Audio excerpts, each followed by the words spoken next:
Ex officio അംഗങ്ങളുണ്ട്. മുമ്പ് ഒരു തവണ ചോദിച്ചിട്ടുണ്ട് NHRCയിലെ എക്സ് ഒഫീഷ്യോ അംഗങ്ങളുടെ എണ്ണം എത്രയാണ്. നമസ്കാരം, എല്ലാവർക്കും എൻട്രിയുടെ ഡിഗ്രി ലെവൽ യൂട്യൂബ് ചാനലിലേക്ക് സ്വാഗതം. ഞാൻ ലക്ഷ്മി TS. ഇന്ന് നമ്മള് ദേശീയ മനുഷ്യാവകാശ കമ്മീഷനെ പറ്റിയിട്ട് പഠിക്കാനായിട്ട് പോവുകയാണ്. LGS പരീക്ഷ മുതൽ ഡിഗ്രി മെയിൻസ് പരീക്ഷ വരെ നമുക്ക് കോമൺ ആയിട്ട് വേണ്ടുന്ന ഒരു ടോപ്പിക്കാണ് മനുഷ്യാവകാശ കമ്മീഷൻ എന്ന് പറയുന്നത്, അല്ലെ? എപ്പോഴും ഈ ഒരു ടോപ്പിക്കുമായിട്ട് റിലേറ്റ് ചെയ്ത് ക്വസ്റ്റ്യൻസ് വരാറുണ്ട്. വിവരാവകാശ കമ്മീഷൻ പോലെ തന്നെ PSCക്ക് ഇഷ്ടമുള്ള മറ്റൊരു കമ്മീഷനാണ് നമ്മുടെ മനുഷ്യാവകാശ കമ്മീഷൻ എന്ന് പറയുന്നത്. അപ്പോ ഇന്നത്തെ ക്ലാസ്സിലൂടെ നമ്മൾ ദേശീയ മനുഷ്യാവകാശ കമ്മീഷനുമായി ബന്ധപ്പെട്ട A to Z കാര്യങ്ങൾ മൊത്തത്തിൽ പഠിക്കാനായിട്ട് പോവുകയാണ്. വളരെ സിമ്പിൾ ആയിട്ടാണ് നോട്ട് സെറ്റ് ചെയ്തിട്ടുള്ളത്. സോ ഈ ഒരു ടോപ്പിക്ക് ഈ ഒരു ക്ലാസ് കണ്ട് തീരുന്നതോടുകൂടി നമ്മൾ പഠിച്ച് തീർക്കാനായിട്ട് പോവുകയാണ്. റെഡി ആണല്ലോ? ഓക്കെ ആണല്ലോ? ഓക്കെ, അപ്പൊ നമുക്ക് സ്റ്റാർട്ട് ചെയ്യാം. ആദ്യം തന്നെ ഈ മനുഷ്യാവകാശ കമ്മീഷൻ സ്ഥാപിതമാകുന്നത് നമ്മുടെ ഇന്ത്യയിൽ ഒരു നിയമം നിലവിൽ വരുന്നതോടുകൂടിയാണ്. അല്ലെങ്കിൽ ആ ഒരു നിയമം വന്നതിന്റെ അടിസ്ഥാനത്തിലാണ് ഇന്ത്യയിൽ എന്ത് സ്ഥാപിക്കുന്നത്? മനുഷ്യാവകാശ കമ്മീഷൻ സ്ഥാപിക്കുന്നത്. അപ്പോൾ അത് ഏത് നിയമമാണെന്ന് ചോദിച്ചാൽ നമ്മൾ പറയും 1993 മനുഷ്യാവകാശ സംരക്ഷണ നിയമമാണ്. ഈ ഒരു പേര് നിങ്ങളൊന്ന് ശ്രദ്ധിച്ച് വച്ചിരിക്കുക. എന്താന്ന് വെച്ചാൽ കഴിഞ്ഞ ഒരു പരീക്ഷയ്ക്ക് LDCയുടെ മെയിൻസ് പരീക്ഷയ്ക്ക് മനുഷ്യാവകാശ നിയമം 1993, മനുഷ്യാവകാശ സംരക്ഷണ നിയമം, മനുഷ്യാവകാശ കമ്മീഷൻ നിയമം എന്നുള്ള രീതിയിൽ ഓപ്ഷൻസ് ചോദിച്ചിട്ടുണ്ടായിരുന്നു. അതായത് മനുഷ്യാവകാശ കമ്മീഷൻ സ്ഥാപിക്കാൻ കാരണമായ നിയമം ഏതായിരുന്നു എന്നാണ് ചോദ്യം. ഓക്കെ, ആ ചോദ്യത്തിലെ ഓപ്ഷൻസ് വന്നതായിരുന്നു മനുഷ്യാവകാശ നിയമം, മനുഷ്യാവകാശ കമ്മീഷൻ നിയമം, മനുഷ്യാവകാശ സംരക്ഷണ നിയമം. എല്ലാത്തിനകത്തും 1993 എന്നുള്ള വർഷവും കൊടുത്തിട്ടുണ്ട്. അപ്പൊ കൃത്യമായിട്ട് ആ പേര് നോക്കാതെ പോയ ഒരാൾക്ക് അവിടെ ഒരു കൺഫ്യൂഷൻ വന്നിട്ടുണ്ടാകണം, അല്ലേ? അപ്പോ ദാ ശ്രദ്ധിച്ച് പഠിക്കുക. മനുഷ്യാവകാശ സംരക്ഷണ നിയമം, okay, protection of human rights act എന്നാണ് നമ്മൾ ഇംഗ്ലീഷിൽ പറയുന്നത്. Protection of human rights act, okay, protection of human rights act 1993 എന്നാണ് നമ്മൾ പറയുന്നത്. അപ്പൊ ഓർത്ത് വെച്ചിരിക്കുക. ആദ്യം തന്നെ നമ്മൾ നിയമത്തിന്റെ പേര് പഠിച്ചു കഴിഞ്ഞു. അപ്പൊ നിങ്ങൾ വിചാരിക്കും ദേശീയ മനുഷ്യാവകാശ കമ്മീഷൻ മാത്രമാണോ ഈ നിയമപ്രകാരം സ്ഥാപിതമായത്? അല്ല. ഈ നിയമം നിലവിൽ വരുന്നതോടുകൂടി നമ്മുടെ ഇന്ത്യയില് 3 തരത്തിലുള്ള സ്ഥാപനങ്ങൾ നിലവിൽ വരികയാണ്. അതിലൊന്നാണ് ദേശീയ മനുഷ്യാവകാശ കമ്മീഷൻ. രണ്ടാമത്തത് എന്താണ്?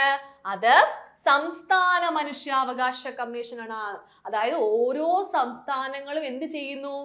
മനുഷ്യാവകാശ കമ്മീഷൻ രൂപീകരിക്കുന്നു. ഇനി ഇത് രണ്ടുമല്ലാതെ മറ്റൊരു സ്ഥാപനം കൂടിയുണ്ട്. അതിനെയാണ് മനുഷ്യാവകാശ കോടതികൾ എന്ന് പറയുന്നത്. അപ്പൊ എന്ത് മനസ്സിലായി? 1993 മനുഷ്യാവകാശ സംരക്ഷണ നിയമപ്രകാരം സ്ഥാപിതമായിട്ടുള്ള സ്ഥാപനങ്ങൾ ഏതെല്ലാം? 3 എണ്ണം. ഏതൊക്കെയാണ്? മനുഷ്യാവകാശ കോടതിയുണ്ട്, ദേശീയ മനുഷ്യാവകാശ കമ്മീഷനുണ്ട്, സംസ്ഥാന മനുഷ്യാവകാശ കമ്മീഷനുണ്ട്. ഇത്രയും കാര്യങ്ങളെ ക്ലിയർ ആണല്ലോ? അപ്പൊ ഇതിൽ ഏതെങ്കിലും അഡീഷണൽ ആയിട്ട് ഇട്ട് തന്നിട്ട് ഇതിൽ ഈ നിയമപ്രകാരം രൂപീകരിക്കാത്തത് ഏതെന്ന് ചോദിച്ചാൽ ഇനി നിങ്ങൾ കറക്റ്റ് ആയിട്ട് ആൻസർ ചെയ്യുമല്ലോ? ഓക്കെ ആണല്ലോ? ഓക്കെ, അങ്ങനെയാണെങ്കിൽ ദാ ഈ ഒരു നിയമം, നമുക്ക് കൂടുതലും കമ്മീഷനെ പറ്റിയിട്ടാണ് പഠിക്കേണ്ടതെങ്കിലും നമുക്ക് ഈ നിയമം നിലവിൽ വന്ന ഡേറ്റ് കൂടി ഒന്ന് പഠിച്ചിട്ട് പോകേണ്ടതായിട്ടുണ്ട്. അതായത് ഈ മനുഷ്യാവകാശ സംരക്ഷണ നിയമം 1993 ആദ്യം നിയമമായിട്ടല്ല വരുന്നത്. ആദ്യം എന്തായിരുന്നു?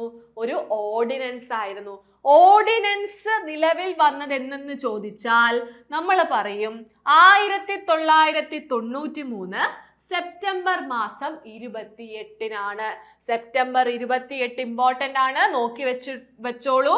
1993 സെപ്റ്റംബർ 28-നാണ് മനുഷ്യാവകാശ ഓർഡിനൻസ് നിലവിൽ വരുന്നത്.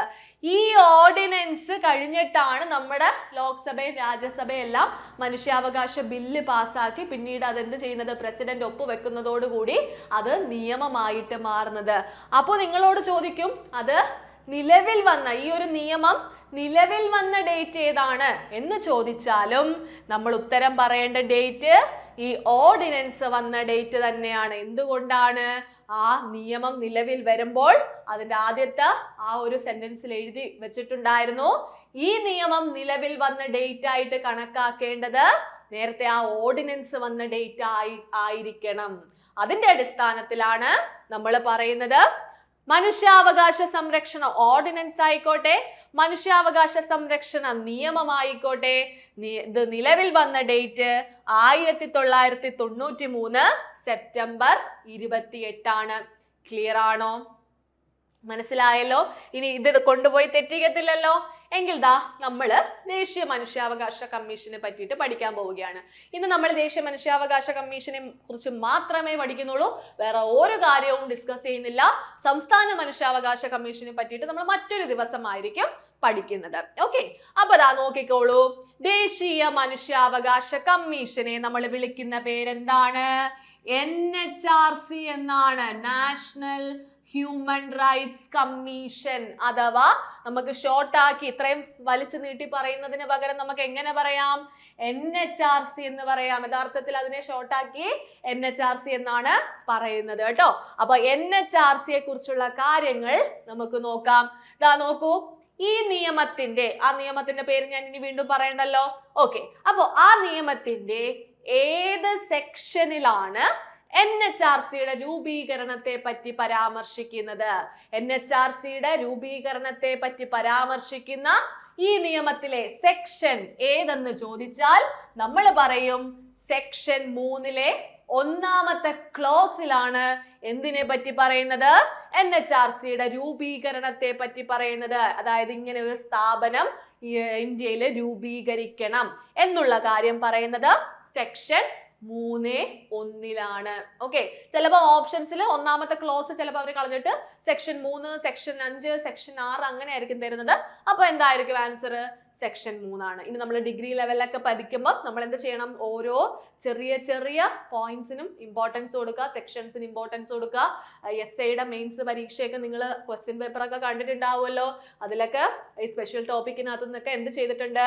സെക്ഷൻസിന് കൂടുതൽ പ്രാധാന്യം കൊടുത്ത് ക്വസ്റ്റ്യൻസ് ചോദിച്ചിട്ടുണ്ട്. അതുകൊണ്ട് നമുക്ക് എന്തായാലും സെക്ഷൻസ് ഒക്കെ പഠിച്ചിട്ട് പോയിട്ടേ കാര്യമുള്ളൂ കേട്ടോ. ഓക്കെ, അപ്പൊ ദാ നമ്മൾ പഠിച്ചു കഴിഞ്ഞു. ഒരു സെക്ഷൻ പഠിച്ചേ, എന്താണ്? ദേശീയ മനുഷ്യാവകാശ കമ്മീഷന്റെ രൂപീകരണത്തെ പറ്റി പരാമർശിക്കുന്ന ഈ നിയമത്തിലെ സെക്ഷനാണ് സെക്ഷൻ 3(1). ഇനി ഇതാ അടുത്ത വളരെ പ്രധാനപ്പെട്ട എപ്പോഴും ചോദിക്കുന്ന ഒരു ചോദ്യമാണ്, ദേശീയ മനുഷ്യാവകാശ കമ്മീഷൻ ഒരു ഡാഷ് ബോഡിയാണ്. ഓപ്ഷൻസിൽ അത് സ്റ്റാറ്റ്യൂട്ടറി ബോഡി, അല്ലെങ്കിൽ ഭരണഘടനാപരമായ സ്ഥാപനം, അങ്ങനെ ഓരോ ഓപ്ഷൻസ് കൊടുത്തിട്ടുണ്ടായിരിക്കും. അപ്പൊ ഓർത്ത് വെച്ചിരിക്കുക, ഏതൊരു സ്ഥാപനവും ഒരു നിയമപ്രകാരമാണ് രൂപീകരിച്ചതെങ്കിൽ, അല്ലെങ്കിൽ ഇന്ത്യയിൽ ഒരു നിയമം നിലവിൽ വരുന്നതോടുകൂടിയാണ് ആ സ്ഥാപനം അവിടെ സ്ഥാപിക്കുന്നതെങ്കിൽ, ആ സ്ഥാപനത്തിനെ നമ്മൾ വിളിക്കുന്ന പേരാണ് സ്റ്റാറ്റ്യൂട്ടറി സ്ഥാപനം അഥവാ നിയമപരമായ സ്ഥാപനം. ഇനി നമ്മുടെ ഭരണഘടനയില് ഏതെങ്കിലും ഒരു ആർട്ടിക്കിളിൽ ഇന്ന സ്ഥാപനം രൂപീകരിക്കണം എന്ന് പറഞ്ഞതിന്റെ അടിസ്ഥാനത്തിലാണ് ഇന്ത്യയിൽ ഒരു സ്ഥാപനം രൂപീകരിച്ചിട്ടുള്ളതെങ്കിൽ അതിനെ നമ്മൾ വിളിക്കുന്ന പേരാണ് കോൺസ്റ്റിറ്റ്യൂഷണൽ ബോഡി അഥവാ ഭരണഘടനാപരമായ സ്ഥാപനം. അത് അറിഞ്ഞൂടാത്തവരായിട്ട് ആരെങ്കിലും ഉണ്ടോ? ഇനി അതങ്ങ് ക്ലിയർ ആക്കിയേക്കണേ. അപ്പോ ഇവിടെ നിങ്ങൾക്ക് ഇനി സംശയം വരേണ്ട കാര്യമില്ല. NHRC എന്ത് സ്ഥാപനമാണെന്ന് ചോദിച്ചാൽ പെട്ടെന്ന് ഓർക്കുക, അത് നമ്മൾ അതിനകത്തുമായിട്ട് റിലേറ്റ് ചെയ്ത് ഏതെങ്കിലും നിയമം പഠിച്ചിട്ടുണ്ടോ എന്ന് ഓർക്കുക. നിയമം പഠിച്ചിട്ടുണ്ടെങ്കിൽ അതെന്തായിരിക്കും? അത് ഒരു സ്റ്റാറ്റ്യൂട്ടറി സ്ഥാപനമായിരിക്കും. മനസ്സിലായോ? ക്ലിയർ ആണോ? അപ്പൊ 2 ക്വസ്റ്റ്യൻസും പഠിച്ചു കഴിഞ്ഞു. ഇനി നമ്മൾ നിയമം പറയുന്നത്, ഈ നിയമം നിലവിൽ വരുന്നതോടുകൂടി കേന്ദ്ര സർക്കാർ എന്ത് ചെയ്യണം? NHRC രൂപീകരിക്കണം എന്നാണ് പറയുന്നത്. അപ്പോൾ ഈ നിയമം ആർക്കാണ് NHRC രൂപീകരിക്കാൻ അധികാരം കൊടുത്തതെന്ന് ചോദിച്ചാൽ പ്രസിഡന്റിനാണോ, പ്രധാനമന്ത്രിക്കാണോ, കേന്ദ്ര സർക്കാരിനാണോ എന്നൊക്കെ ചോദിച്ചാൽ ഉത്തരം നമ്മൾ പറയേണ്ടത് NHRC രൂപീകരിക്കാൻ നിയമം അധികാരം നൽകിയത് ആർക്കാണ്? കേന്ദ്ര സർക്കാരിനാണ്. കേന്ദ്ര സർക്കാരാണ് NHRC രൂപീകരിക്കേണ്ടത്. അപ്പോൾ നിയമത്തിൽ തന്നെ പറയുന്ന കാര്യങ്ങളുണ്ട്. ചെയർപേഴ്സണും 5 സ്ഥിര അംഗങ്ങളും അടങ്ങിയതായിരിക്കണം NHRC. മനസ്സിലായോ? അപ്പോൾ NHRCയിലെ അംഗങ്ങൾ എത്ര പേര്? എപ്പോഴും നിങ്ങളെ കൺഫ്യൂഷൻ ആക്കാൻ വേണ്ടിയിട്ട് ഇപ്പം LDC, നമ്മുടെ LDC പരീക്ഷ ഉണ്ടല്ലോ, പല സ്ഥലങ്ങളിലായിട്ട് നടന്ന LDC പരീക്ഷ എടുത്ത് നോക്കിയാൽ ഈ ഒരു ഏരിയയിൽ നിന്നും ഇപ്പം ഒരു 3-4 ക്വസ്റ്റ്യൻ പേപ്പറിനകത്ത് ഈ ഏരിയയിൽ നിന്നും ക്വസ്റ്റ്യൻ ചോദിച്ചിട്ടുണ്ട്. കാരണം എന്താണെന്ന് അറിയാമോ? എത്ര പഠിച്ചാലും കൊണ്ടുപോയി തെറ്റിക്കുമെന്ന് അവർക്ക് നല്ല പോലെ അറിയാം. അതുകൊണ്ടാണ് അവര് വീണ്ടും വീണ്ടും ഒരു ഫേസിൽ ചോദിച്ചത് പോരാഞ്ഞിട്ട് വീണ്ടും വീണ്ടും ചോദിച്ചുകൊണ്ടിരിക്കുന്നത്. അതുകൊണ്ട് പറയാണ്, ഈ ഒരു ഏരിയ നിങ്ങൾ ഒന്ന് ശ്രദ്ധിച്ച് വെച്ച് കഴിഞ്ഞാൽ തീർച്ചയായും ഇതിൽ നിന്നൊരു ക്വസ്റ്റ്യൻ വന്നാൽ നിങ്ങൾക്ക് ഈസി ആയിട്ട് ആൻസർ ചെയ്യാം. അത് നിങ്ങളൊന്ന് മനസ്സിരുത്തി വെറുതെ നോക്കി പോയിട്ട് ക്വസ്റ്റ്യൻ കാണുമ്പോഴാണ് നിങ്ങൾക്ക് ഫുൾ കൺഫ്യൂഷൻ വരുന്നത്. ഒന്ന് ജസ്റ്റ് ഒന്ന് മനസ്സിലാക്കി പഠിച്ചു നോക്കിക്കേ. ഇവിടെ NHRCയില് ഒരു ചെയർപേഴ്സണും 5 സ്ഥിര അംഗങ്ങളും ഉണ്ടാകും. ഇത് ഡയറക്റ്റ് ഇങ്ങനെ അങ്ങ് ചോദിക്കത്തില്ല. എങ്ങനെയാ ചോദിക്കുന്നത്? ചെയർപേഴ്സൺ ഉൾപ്പെടെ എത്ര പേര്, ചെയർപേഴ്സൺ ഉൾപ്പെടാതെ എത്ര പേര് എന്നുള്ള രീതിയിൽ ചോദിക്കാറുണ്ട്. അല്ലെങ്കിൽ ഇപ്പം ഒരു ട്രെൻഡ് ചോദിച്ച അവരെങ്ങനെയാണെന്ന് അറിയാമോ? NHRCയിലെ അംഗങ്ങളുടെ എണ്ണം എത്രയാണ്, അങ്ങനെ ചോദിച്ചു. അപ്പൊ കുറെ പേര് ചോദിക്കും, ചെയർപേഴ്സൺ ഒരു അംഗമല്ലേ, അപ്പൊ ചെയർപേഴ്സണെ കൂടെ കൂട്ടിയിട്ടായിരിക്കും ആൻസർ പറയേണ്ടത്. എന്തായാലും അതിന്റെ തെറ്റിക്കാനുള്ള ആൻസറും അവിടെ കൊടുത്തിട്ടുണ്ടാകും. ഓർക്കുക, നമ്മുടെ നിയമത്തിൽ ചെയർപേഴ്സണെ ചെയർപേഴ്സൺ എന്നാണ് പറയുന്നത്, അംഗങ്ങളെ അംഗങ്ങൾ എന്നാണ് പറയുന്നത്. അപ്പോൾ ക്വസ്റ്റ്യൻ പേപ്പറിൽ അംഗങ്ങളുടെ എണ്ണം എത്രയാണെന്ന് ചോദിച്ചാൽ ചെയർപേഴ്സന്റെ എണ്ണം കൂട്ടേണ്ട ആവശ്യമുണ്ടോ? PSCയുടെ ആൻസർ കീ പ്രകാരം അങ്ങനെ കൂട്ടേണ്ട ആവശ്യമില്ല. അംഗങ്ങൾ എന്ന് ചോദിച്ചാൽ അവിടെ അംഗങ്ങൾ എത്രയാണോ അവരുടെ നമ്പർ മാത്രം പറയാം. ഇനി അവര് ചെയർപേഴ്സനെ ഉദ്ദേശിച്ചിട്ടുണ്ടെങ്കിൽ തീർച്ചയായും ചെയർപേഴ്സൺ ഉൾപ്പെടെയോ ചെയർപേഴ്സൺ ഉൾപ്പെടാതെയോ എന്ന് എടുത്തു ചോദിക്കും. മനസ്സിലായോ? അപ്പോൾ ആ ഒരു കേസ് നിങ്ങളൊന്ന് ഇപ്പോഴേ അങ്ങ് ക്ലിയർ ആക്കി വെച്ചിരിക്കാം. മനസ്സിലായോ? അപ്പോൾ ഞാൻ എപ്പോഴും പറയുന്നതാണ്, വീണ്ടും വീണ്ടും റിപ്പീറ്റ് ചെയ്ത് പറയാം. ഇനി പുതിയതായിട്ട് പഠിക്കാൻ തുടങ്ങിയവരൊക്കെ ഉണ്ടാവുമല്ലോ, ശ്രദ്ധിച്ചു കേട്ടോളൂ.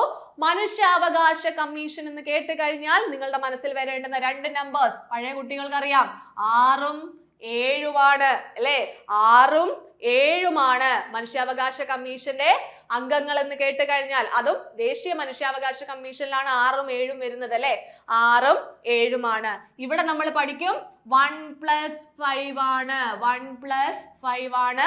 ഇത് 7 തന്നെ കോമൺ ആയിട്ട് സിംഗിൾ ആയിട്ട് കിടക്കുകയാണ്. പക്ഷെ 1+5 ആണ് 6. ഇത് മാത്രം ഒന്ന് മനസ്സിൽ വെച്ചിരുന്നാൽ മതി, വേറെ ഒന്നും വേണ്ട. ഇതൊന്നും ഇങ്ങനെ കാണുന്നത് പഠിക്കേണ്ട ഒരു ആവശ്യമില്ല. ഓക്കെ, ജസ്റ്റ് 6, 7 എന്നുള്ള നമ്പർ മാത്രം മനസ്സിൽ വെച്ചിരിക്കാം. ക്ലിയർ? ഓക്കെ, അപ്പൊ നമ്മൾ എന്ത് മനസ്സിലാക്കി? ചെയർപേഴ്സണും ഉണ്ട്, 5 സ്ഥിര അംഗങ്ങളും ഉണ്ട്. ഇനി 7 എക്സ് ഒഫീഷ്യോ അംഗങ്ങളുണ്ട്. മുമ്പൊരു തവണ ചോദിച്ചിട്ടുണ്ട്, NHRCയിലെ എക്സ് ഒഫീഷ്യോ അംഗങ്ങളുടെ എണ്ണം എത്രയാണ്? അതാണ് നമ്പർ നമ്മൾ പഠിച്ചത്.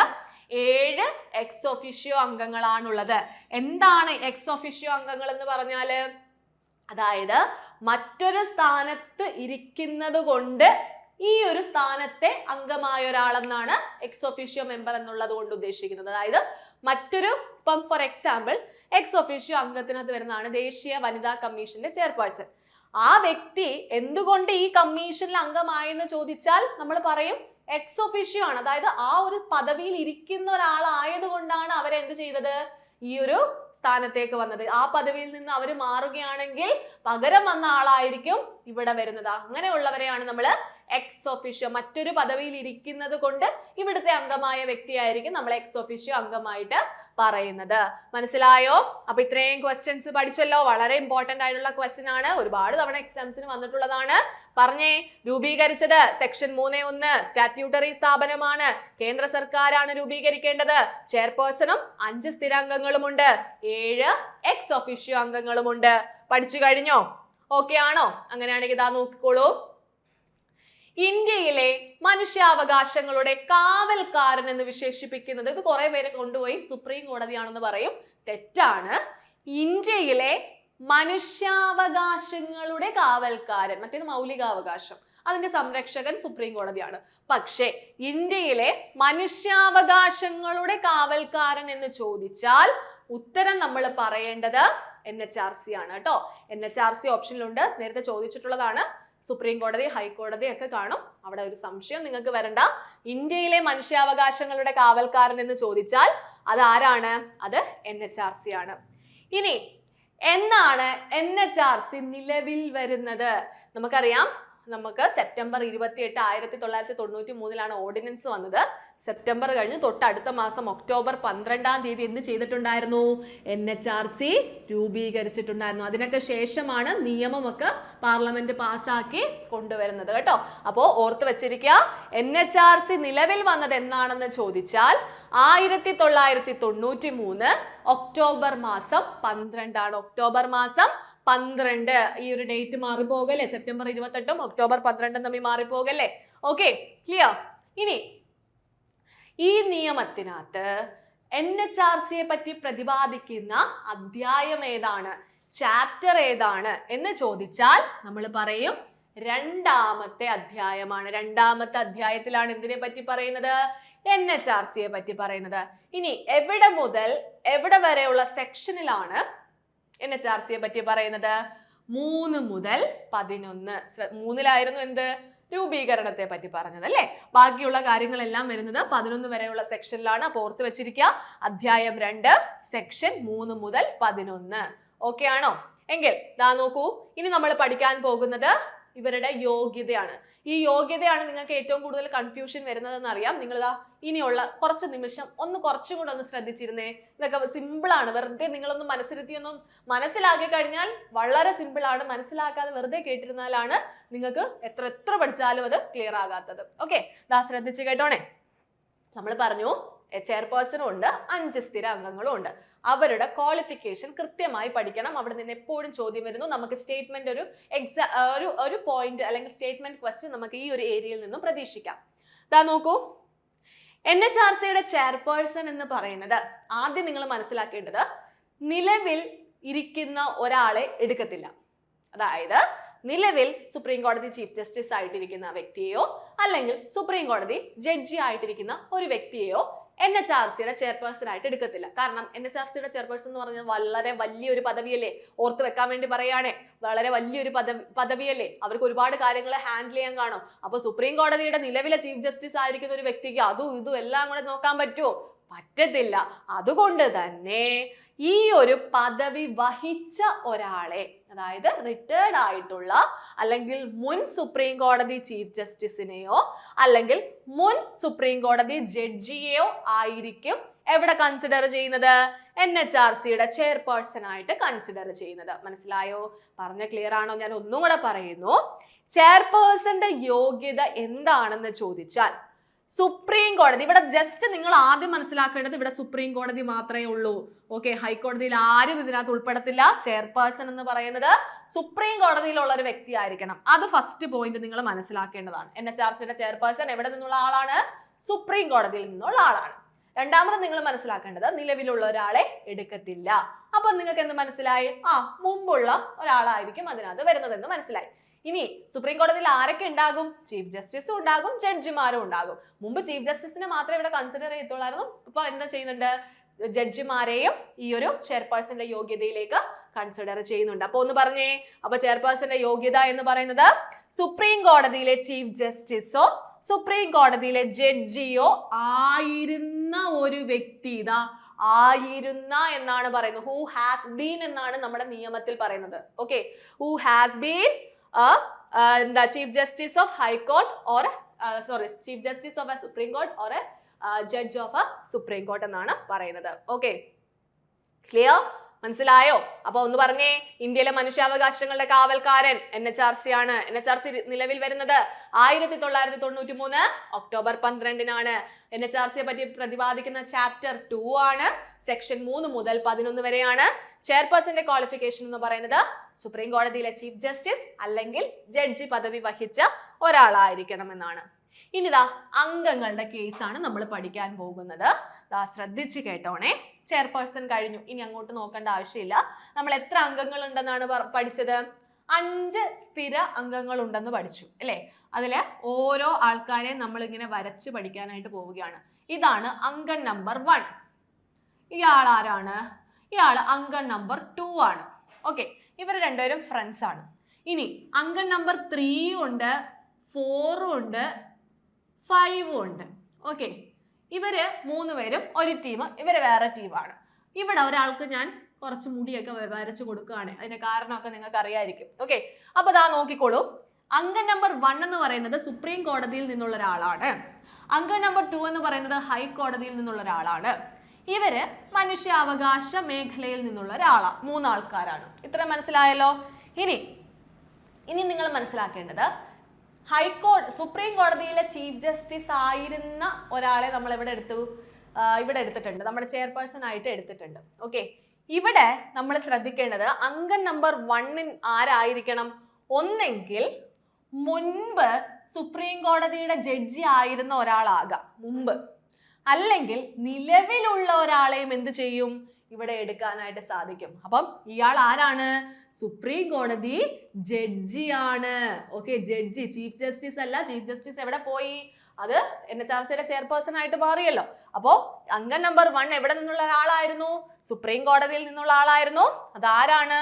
ഒന്നെങ്കിൽ മുൻ എന്ന് പറഞ്ഞാൽ നേരത്തെ ഉള്ള, അല്ലെങ്കിൽ നേരത്തെ സുപ്രീം കോടതി ജഡ്ജി പദവിയിൽ ഇരുന്ന ഒരാളാകാം, അല്ലെങ്കിൽ നിലവിൽ സുപ്രീം കോടതി ജഡ്ജി പദവിയിൽ ഇരിക്കുന്ന ഒരാളാകാം. അയാളാണ് നമ്മൾ ഈ പഠിച്ച ഒരാളുടെ ക്വാളിഫിക്കേഷൻ പഠിച്ചു കഴിഞ്ഞേ. ഇനി നമ്മൾ രണ്ടാമത്തെ വ്യക്തി എവിടെ നിന്നുള്ള ഒരാളാണെന്നാണ് പഠിച്ചത്? ഹൈക്കോടതിയാണ് അല്ലെ. അപ്പൊ ഹൈക്കോടതിയിലെ ജഡ്ജിമാരെ എന്തായാലും നമുക്ക് ഇവിടെ ആവശ്യമില്ല. നല്ല ഉയർന്ന ഹൈ പവറിലുള്ള ആള് തന്നെ വേണം. ആരുണ്ടാകും? ചീഫ് ജസ്റ്റിസ് ആണ്. ഹൈക്കോടതിയിലെ ചീഫ് ജസ്റ്റിസിനെയാണ് നമുക്ക് വേണ്ടത്. അത് ഇപ്പോൾ ഉള്ളവരെ എടുക്കാൻ പറ്റുമോ എന്നുള്ളൊരു സംശയം നിങ്ങൾക്ക് കാണും. അവിടെയും അത് ഓക്കെ ആണ്. മുൻ ഹൈക്കോടതി ചീഫ് ജസ്റ്റിസിനെയോ അല്ലെങ്കിൽ നിലവിലെ ഹൈക്കോടതി ചീഫ് ജസ്റ്റിസ് ആയിട്ടിരിക്കുന്ന ഒരു വ്യക്തിയായിരിക്കും ഇവിടുത്തെ രണ്ടാമത്തെ വ്യക്തി എന്ന് പറയുന്നത്. മനസ്സിലായോ? അപ്പൊ ഇവിടെ മുൻ എന്ന വാക്കിനും നിലവിൽ എന്നുള്ള വാക്കിനും ഇമ്പോർട്ടൻസ് ഉണ്ട്. ചെയർപേഴ്സന്റെ കേസിൽ മാത്രമാണ് നിലവിലുള്ള ആളെ എടുക്കാത്തത്. ഓക്കെ, ഇനി രണ്ടാമത്തെ ആളുടെ കേസ് ഹൈക്കോടതിയിൽ നിന്നുള്ള ചീഫ് ജസ്റ്റിസ് ആണ്, അതും മുൻ അല്ലെങ്കിൽ നിലവിലെ. ഇനി 3 വ്യക്തികൾ അവിടെ ഇരിപ്പുണ്ടല്ലോ. അവരാരൊക്കെയാണ്? അത് മനുഷ്യാവകാശങ്ങളിൽ അനുഭവജ്ഞാനവും പ്രവൃത്തി പരിചയവുമുള്ള 3 വ്യക്തികളാണ്. ആ 3 പേര്. അതിൽ ഒരാൾ ആരായിരിക്കണം? വനിതയായിരിക്കണം. ഇതാണ് നമ്മുടെ കണ്ടീഷൻ. നമ്മൾ പഠിച്ചു കഴിഞ്ഞു. ഓക്കെ, ചെയർപേഴ്സന്റെ യോഗ്യതയും പഠിച്ചു, അംഗങ്ങളുടെ യോഗ്യതയും പഠിച്ചു. ക്ലിയർ ആണോ? അപ്പൊ ഒന്ന് പറഞ്ഞേ, ചെയർപേഴ്സന്റെ യോഗ്യത എന്ന് പറഞ്ഞു കഴിഞ്ഞാൽ നമ്മൾ പറയും നിലവിലുള്ള ഒരാൾ വരത്തില്ല, സുപ്രീം കോടതിയിലുള്ള ആൾക്കാർ മാത്രമേ വരത്തുള്ളൂ. സുപ്രീം കോടതിയിൽ ചീഫ് ജസ്റ്റിസും ഉണ്ട്, ജഡ്ജിമാരും ഉണ്ട്. അപ്പോ ഈ സ്ഥാനത്തിരുന്ന ഒരാളായിരിക്കണം, ഇരുന്ന ഒരാളായിരിക്കണം അവിടെ ചെയർപേഴ്സൺ ആയിട്ട് വരേണ്ടത്. ഇനി നമ്മൾ ബാക്കിയുള്ള 5 പേരുടെ കേസ് പറഞ്ഞു. അതിൽ ഒരാൾ സുപ്രീം കോടതിയിൽ നിന്നും, ഒരാൾ ഹൈക്കോടതിയിൽ നിന്നും, 3 പേര് മനുഷ്യാവകാശ മേഖലയിൽ നിന്നും. ഇയാള് ഇവിടെ മുൻ എന്ന വാക്കിനും നിലവിലെ വാക്കിനും ഇമ്പോർട്ടൻസ്. മുൻ എന്നുള്ള വാക്കും നിലവിലെ വാക്കും വരുന്നുണ്ട്. അതുപോലെ തന്നെ ഇവിടെ സുപ്രീം കോടതി ജഡ്ജി മാത്രം വരുന്നുണ്ടെങ്കിൽ ഇവിടെ ഹൈക്കോടതി ചീഫ് ജസ്റ്റിസ് മാത്രമാണ് വരുന്നത്. ഇവർ 3 പേര് എന്താണ്? ഈ മനുഷ്യാവകാശ മേഖലയിലുള്ളവര്. അതിലൊരാള് വനിതയാണ്. ക്ലിയർ? ഓക്കെ, മനസ്സിലായോ? ഇതെല്ലാം കൊച്ചു പിള്ളേരെ നിങ്ങൾ ചിലവർ നമ്മളെ കളിയാക്കും, എന്താ കൊച്ചു പിള്ളേരാണോ ഞങ്ങളെന്നൊക്കെ ചോദിക്കും. പക്ഷെ ഈ ഒരു രീതിയിലൊക്കെ പഠിച്ചാൽ മാത്രമേ നമുക്ക് ക്വസ്റ്റ്യൻ അല്ലെങ്കിൽ ഓപ്ഷൻസ് കാണുമ്പം പെട്ടെന്ന് അല്ലെങ്കിൽ ആലോചിച്ചിരുന്ന് സമയം കളയാതെ നമുക്ക് പെട്ടെന്ന് ആൻസേഴ്സിലേക്ക് പോകാൻ സാധിക്കുകയുള്ളൂ കേട്ടോ. ചിലപ്പോൾ നിങ്ങൾ ഈ പഠിച്ച വേർഡ്സ് ഒന്നും നിങ്ങളുടെ മനസ്സിൽ കാണത്തില്ല. ചിലപ്പോൾ ആ വരച്ച ആ പടം മാത്രമേ നിങ്ങളുടെ മനസ്സിൽ കാണത്തുള്ളൂ. ഓക്കെ, അതുകൊണ്ട് മാക്സിമം എങ്ങനെയൊക്കെ പഠിക്കാവോ അങ്ങനെയൊക്കെ അങ്ങ് പഠിക്കുക. ഓക്കെ, ഇനി 6 എന്നുള്ള നമ്പർ നമ്മൾ പഠിച്ചു കഴിഞ്ഞു. 1 + 5 തീർന്നു. ഓക്കെ, ഇനി അങ്ങോട്ട് നോക്കണ്ട. ഇനി നമ്മൾ 7 എന്നുള്ള നമ്പറിലേക്ക് പോവുകയാണ്. ആരാണ് 7 പേര്? എക്സ് ഒഫിഷ്യോ അംഗങ്ങളാണ് അല്ലെ. എക്സ് ഒഫിഷ്യോ അംഗങ്ങളാണ് ബാക്കിയുള്ള 7 പേര്. അപ്പൊ നമ്മൾ എക്സ് ഒഫിഷ്യോ അംഗങ്ങളെ നമുക്ക് പഠിക്കാം. ഇത്രയും കമ്മീഷൻ. അപ്പൊ ഇവിടെ നിങ്ങൾ എക്സ് ഒഫിഷ്യോ അംഗങ്ങൾ എന്ന് കേൾക്കുമ്പോൾ നിങ്ങളുടെ മനസ്സിൽ വരണമെന്ന പ്രധാനപ്പെട്ട 2 വാക്കുകൾ. ഇവിടെ എല്ലാ കമ്മീഷനും ദേശീയ കമ്മീഷനാണ്. സംസ്ഥാന കമ്മീഷനിലുള്ള ഒരാൾ പോലും ഇവിടെ വരത്തില്ല. നമ്മൾ പഠിക്കാൻ പോകുന്ന എല്ലാ കമ്മീഷനും ദേശീയ കമ്മീഷന്റെ ആരാണ്? ചെയർപേഴ്സൺമാരാണ്. ഓക്കെ, ദേശീയ കമ്മീഷനിലെ ചെയർപേഴ്സൺമാരാണ് നമുക്ക് പഠിക്കേണ്ടത്. ഏതൊക്കെ കമ്മീഷൻ എന്നുള്ളതാണ് ഇവിടെ പഠിക്കേണ്ടത്. മെയിൻ ആയിട്ടും കോമൺ ആയിട്ടുള്ള കാര്യം ആദ്യം പഠിക്കുക. എല്ലാ ദേശീയ കമ്മീഷന്റെയും ചെയർപേഴ്സൺമാരാണ്. അപ്പൊ 7 ദേശീയ കമ്മീഷൻ ഏതൊക്കെയാണെന്നൊന്ന് പെട്ടെന്ന് പഠിച്ചേ. കാരണം ഇതിൽ നിന്നും ഉൾപ്പെടാത്ത കമ്മീഷൻ ഇട്ടിട്ട് ഇതിനകത്ത് ഉൾപ്പെടാത്തത് ഏതെന്ന് ചോദിച്ചിട്ടുണ്ട്, എപ്പോഴും ചോദിക്കുന്നതാണ്. അതുകൊണ്ട് ഇതും മാറിപ്പോകാതെ പഠിച്ചു വെച്ചിരിക്കണം. അപ്പൊ എങ്ങനെയാ നമ്മൾ പഠിക്കുന്നത്? ക്ലാസ് നേരത്തെ കേട്ടിട്ടുള്ളവർക്കൊക്കെ ഓർമ്മയുണ്ടാകും അല്ലേ? ഒന്ന് പറഞ്ഞേ. SC, ST, OBC മൈനോറിറ്റി, എന്താ വനിതാ ശിശു ഡിസബിലിറ്റി അല്ലേ? സിമ്പിൾ അല്ലേ? ഒന്ന് പറഞ്ഞേ. SC, ST, എവിടെയാണ്? SC, ST, OBC മൈനോറിറ്റി, വനിതാ ശിശു ഡിസബിലിറ്റി. ഇത് മാത്രം പഠിച്ചാൽ മതി. ഓക്കെ, എന്താ പറയാ? SSC എന്ന് പറഞ്ഞാൽ പട്ടികജാതി കമ്മീഷൻ, ദേശീയ പട്ടികജാതി കമ്മീഷൻ ചെയർപേഴ്സൺ, ദേശീയ പട്ടികവർഗ കമ്മീഷൻ ചെയർപേഴ്സൺ, ദേശീയ OBC എന്താണ് ബാക്ക്വേർഡ് ക്ലാസസ് അല്ലേ, പിന്നാക്ക വിഭാഗ കമ്മീഷൻ, മൈനോറിറ്റി ന്യൂനപക്ഷമല്ലേ, ദേശീയ ന്യൂനപക്ഷ കമ്മീഷൻ ചെയർപേഴ്സൺ, വനിത ദേശീയ വനിതാ കമ്മീഷൻ ചെയർപേഴ്സൺ, ശിശു ദേശീയ ബാലാവകാശ കമ്മീഷൻ ചെയർപേഴ്സൺ, ഡിസബിലിറ്റി ദേശീയ ഭിന്നശേഷി കമ്മീഷന്റെ ചീഫ് കമ്മീഷണർ. അവിടെ ചെയർപേഴ്സൺ എന്നുള്ള സ്ഥാനത്തിന് പറയുന്ന പേര് ചീഫ് കമ്മീഷണർ എന്നാണ്. ഓക്കെ, അപ്പോൾ ഈ 7 കമ്മീഷനിൽ നിന്നുള്ള ആൾക്കാരാണ് ഇവിടുത്തെ ആരെന്ന് പറയുന്നത്? എക്സ് ഒഫിഷ്യോ അംഗങ്ങൾ എന്ന് പറയുന്നത്. ഇനി മറക്കത്തില്ലല്ലോ. അപ്പൊ അംഗങ്ങളുടെ എണ്ണം നിങ്ങൾക്ക് മറക്കത്തില്ല, അംഗങ്ങളുടെ യോഗ്യത മറക്കത്തില്ല, എക്സ് ഒഫിഷ്യോ അംഗങ്ങൾ ആരൊക്കെയാണെന്നും മറക്കത്തില്ല. ഉറപ്പാണോ? ക്ലിയർ ആണോ? അപ്പം 7 എക്സ് ഒഫിഷ്യോ അംഗങ്ങൾ ആരൊക്കെയാന്ന് പറഞ്ഞേ? SC, ST, OBC മൈനോറിറ്റി, വനിത, ശിശു, ഡിസബിലിറ്റി. Okay, clear? എങ്കിൽ ദാ നോക്കൂ, NHRCയുടെ ആപ്തവാക്യം എന്താണ്? സർവേ ഭവന്തു സുഖിന എന്നാണ്. മേ ഓൾ ബി ഹാപ്പി എന്നാണ് അതിന്റെ അർത്ഥം. ഇത് സാൻസ്ക്രിറ്റ് ആണ് കേട്ടോ. സർവേ ഭവന്തു സുഖിനഃ. ഓക്കെ, ഇനി ദാ നോക്കൂ, ഇനി നിങ്ങൾ അടുത്ത ടാസ്ക്, ഇനി അടുത്ത എപ്പോഴും ക്വസ്റ്റ്യൻ വരുന്ന ഒരു മേഖലയാണ് തിരഞ്ഞെടുക്കുന്ന കമ്മിറ്റി. ഓക്കെ, അപ്പൊ തിരഞ്ഞെടുക്കുന്ന കമ്മിറ്റിയും നമ്മൾ പഠിച്ചതാണ്, എങ്കിലും ഞാൻ ഒന്നും കൂടെ പറഞ്ഞു തരികയാണ്. ക്ലാസ് നേരത്തെ കേട്ടിട്ടില്ലാത്തവര് ഒന്ന് പഠിച്ചു വെച്ചിരിക്കുക.